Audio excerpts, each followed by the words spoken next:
అధ్యక్షులు పిల్లి మాణిక్యరావు మాట్లాడుతూ జగన్మోహన్ రెడ్డి చేసిన పరామర్శ యాత్ర అట్టర్ ఫ్లాప్ అయిందని అన్నారు. బూతులు మాట్లాడిన అంబటిని జగన్మోహన్ రెడ్డి వెనకేసుకురావడం దారుణమన్నారు. జగన్ కు అధికారం అనే మదం తలకెక్కి కొంతమంది నాయకులతో బూతుల పురాణం మాట్లాడిస్తున్నారు. జగన్మోహన్ రెడ్డి బూతులనే టెర్రరిజాన్ని ప్రోత్సహిస్తున్నారు. నేరాలు చేసే వారిని జగన్మోహన్ రెడ్డి వెనకేసుకొస్తున్నారు. ఎమ్మెల్యే బూల రామాంజనేయులు మాట్లాడుతూ జగన్మోహన్ రెడ్డి జాతరను తలపించే విధంగా పరామర్శ యాత్ర నిర్వహించారని అన్నారు. నోటి దురుస్తో మాట్లాడి జైలుకు వెళ్లిన అంబటి రాంబాబు కుటుంబాన్ని పరామర్శించారు. మేం వేసిన ఫ్లెక్సీల వలన ఇబ్బందులు కలిగితే కోర్టుకు వెళ్లొచ్చు, పోలీసులు వారించినా వినకుండా కారులో నుండి అంబటి రాంబాబు దుర్భాషలాడారు. జగన్ ఓదార్పు యాత్రకు 6 గంటల సమయం పట్టింది, కానీ టీడీపీ కార్యకర్తలు ఎటువంటి ఇబ్బందులు సృష్టించలేదని చెప్పారు. అందరికీ నమస్కారం అండి.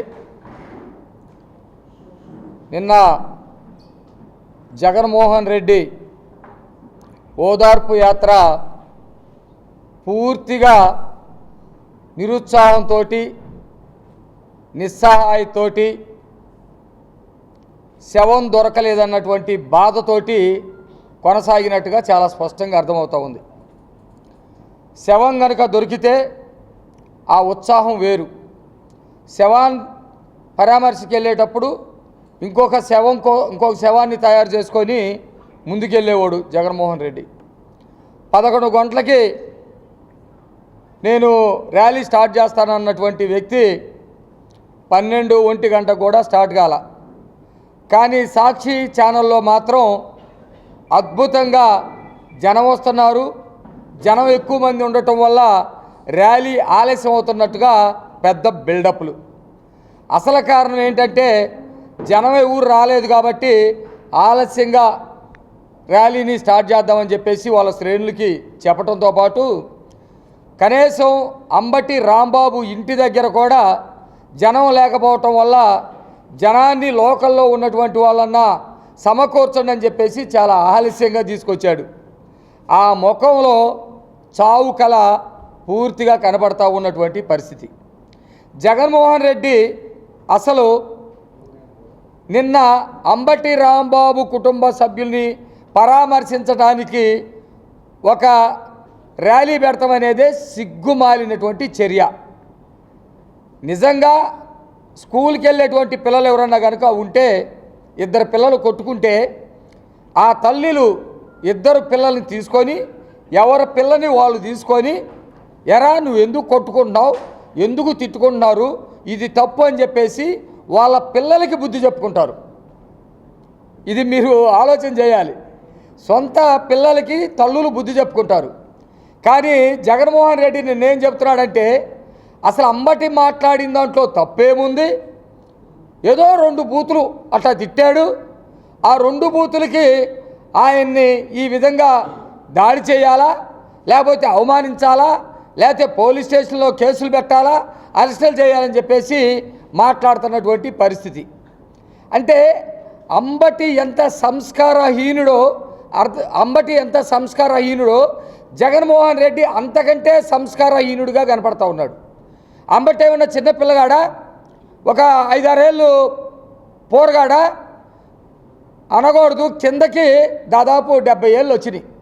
70 ఏళ్ళు వచ్చినోడు 40 ఏళ్ళు రాజకీయాల్లో ఉన్నాడు.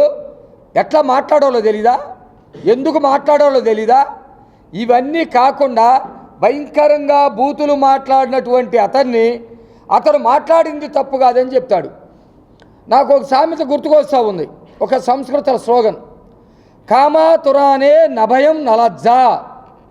కామంతో కళ్ళు మూసుకున్నటువంటి వాడికి భయము, సిగ్గు, లజ్జ ఉండదు అని ఆ స్లోగన్ యొక్క అర్థం. కామాతురానే నభయం నలజ్జ ఎవడు అంటే అంబటి రాంబాబు.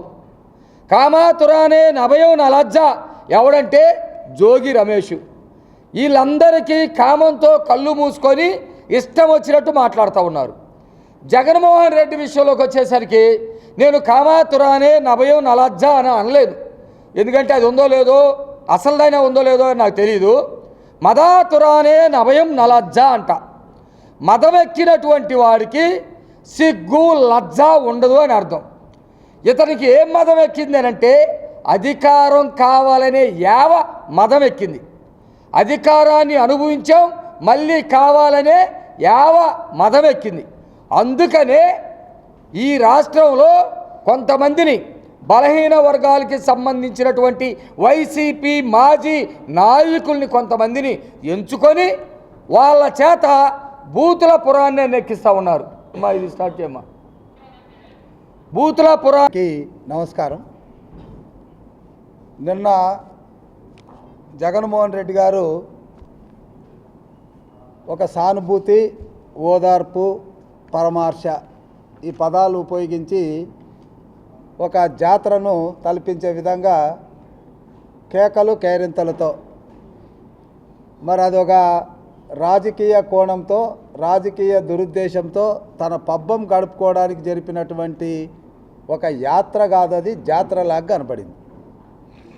ఎక్కడైనా నిజంగా రాంబాబు గారి కుటుంబాన్ని ఓదార్చాలనుకుంటే ఓదార్చే విధానాలు వేరు.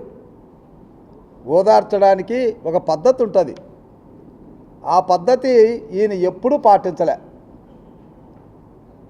తర్వాత ఓదార్చాలన్నా ఓదార్చబడాల్సినటువంటి వ్యక్తికి కొన్ని గుణాలు ఉండాలి. సమాజం కోసము బలైనటువంటి వాళ్ళు, లేదా యాక్సిడెంట్గా దైవం తక్కువ చేస్తే అకాలంగా ఇబ్బంది పడినటువంటి వాళ్ళు, అటువంటి వాళ్ళని ఎవరైనా సాటి మనిషిగా ఓదార్చడం అనేటువంటిది సర్వసాధారణం. కానీ ఇక్కడ ఇప్పటికి రెండోసారి జగన్మోహన్ రెడ్డి గారు ఓదార్పు యాత్రకు గుంటూరు జిల్లాకు వచ్చారు. మొదటిసారి ఎవరి కోసం వచ్చారు? ఒక జూదగాడి కోసం. ఆయనకేదో జరిగిందని చెప్పి జాతరను తలపించే విధంగా వచ్చి ఒక ఎస్సీ మరణానికి కారణమయ్యాడు. మరి ఆ జాతరలో మరణం పొందినటువంటి ఆ సింగయ్య కుటుంబాన్ని ఏమైనా పరామర్శించాడా? లేదు. ఇప్పుడు వచ్చాడు మళ్ళా ఓదార్పు యాత్రని. ఎవరి కోసం వచ్చాడు? కేవలం నోటి దురుస్తో, అహంకారంతో, అహంభావంతో, తన అధినేత యొక్క కనసన్నల్లో ఉండాలన్నటువంటి ఒక దురుద్దేశంతో సమయం కాకపోయినా, ప్రమేయం లేకపోయినా, అక్కడ జరగాల్సినటువంటి సమాజానికి జరగాల్సినటువంటి నష్టం ఏం లేకపోయినా రెచ్చగొట్టేటటువంటి మాటలు మాట్లాడాడు. ఎందుకంటే అది నా నియోజకవర్గంలోనే జరిగింది. గోరంట్లలో ప్రభుత్వం ఇచ్చినటువంటి పిలుపు మేరకు ఒక ఫ్లెక్సీ వేశాము. అన్ని చోట్ల వేశాం, మేము వేశాం. అక్కడికి ఆయన వచ్చి ఒకరోజు ముందు అనరానిటువంటి ప్రగల్భాలు పలికాడు, ప్రభుత్వాన్ని రెచ్చగొట్టాడు. 24 గంటల లోపల దీన్ని తీసేయకపోతే పరిణామాలు వేరుగా ఉంటాయి, మేము వచ్చి తీస్తామా అన్నాడు. అది సబబా? అది సబబా అని అడుగుతున్నా నేను. మీరు ఫ్లెక్సీలు వేశారు, యుద్ధమని వేశారు, పెత్తందారులపై పేదలు పోరని వేశారు. మేమేనాడని అన్నామా? ఏనాడు అనలేదు. మీరు వేయండి ఫ్లెక్సీలు, మేమేమన్నా వద్దంటామా? లేదు, వేసినటువంటి ఫ్లెక్సీ వల్ల మీకేమైనా నష్టం జరిగింటే, లేదా మీ మనసు గాయపడింటే కోర్టుకు వెళ్ళండి. చట్టాలు ఉన్నాయి, దానికి ఒక స్థానం ఉంది, స్టేజ్లు ఉన్నాయి, వాటిలో మీరు పోరాటం చేయాలి. కానీ వచ్చి తీసేస్తామంటే అది ఎంతవరకు సబబు? సరే, అది జరిగింది. నెక్స్ట్ డే వచ్చారు. నెక్స్ట్ డే వచ్చి ఆ ఫ్లెక్సీ దగ్గర నిలబడి ఏకాఏకన చూసి ఇంకా తీసేయలేదా అని చెప్పి మళ్ళీ గుళ్ళోకి వెళ్ళారు. గుళ్ళోకి వెళ్ళి పూజ చేసుకున్నారు. మళ్ళీ తిరిగి వచ్చి మళ్ళీ తీయడానికి ప్రయత్నం చేస్తే పోలీసు వాళ్ళు బ్రతిమాలారు. వీడియోలు ఉన్నాయి. ఆ బాబు బాబు బాబు మీరు వెళ్ళండి, బాబు బాబు బాబు మీరు వెళ్ళండి అంటే ఆయన వెళ్లకుండా ఒక మైక్ కనబడేటప్పటికే పూనకం వచ్చినలాగా ఆ డోర్ నుంచి బయటికి తలబెట్టి ఏం మాట్లాడాడో అందరికి తెలుసు, ఎలాంటి మాటలో అందరికి తెలుసు, ఎవరిని ఉద్దేశించి మాట్లాడాడో అందరికి తెలుసు. అలాంటి సిచ్యువేషన్లో అక్కడ ఉన్నటువంటి తెలుగుదేశం కార్యకర్తలు ఏం మాట్లాడుతున్నారు మీరు అని చెప్పి ఒక మహిళతో పాటు రెచ్చిపోయిన మాట వాస్తవం. అసలు ఆ సందర్భాన్ని క్రియేట్ చేసుకున్నదే మీరు. స్వయంకృత అపరాధం నోటు దురుసుతో మాట్లాడినటువంటి వ్యక్తికి జరిగిన పరిణామం మీద మీరు ఓదార్పు యాత్ర చేస్తారు. ఓదార్పు యాత్ర అంటే ఒక పద్ధతి ఉంటుంది. సరే, మీరు ఓదార్పు యాత్ర చేశారు. మేము సూటిగా అడుగుతున్నాం జగన్మోహన్ రెడ్డి గారు, మీరు ఓదార్పు యాత్ర చేస్తే 6 గంటలు పట్టింది. 6 గంటల్లో మా కార్యకర్త ఎక్కడైనా 1 కోటి మంది కార్యకర్తలు ఉన్నారు.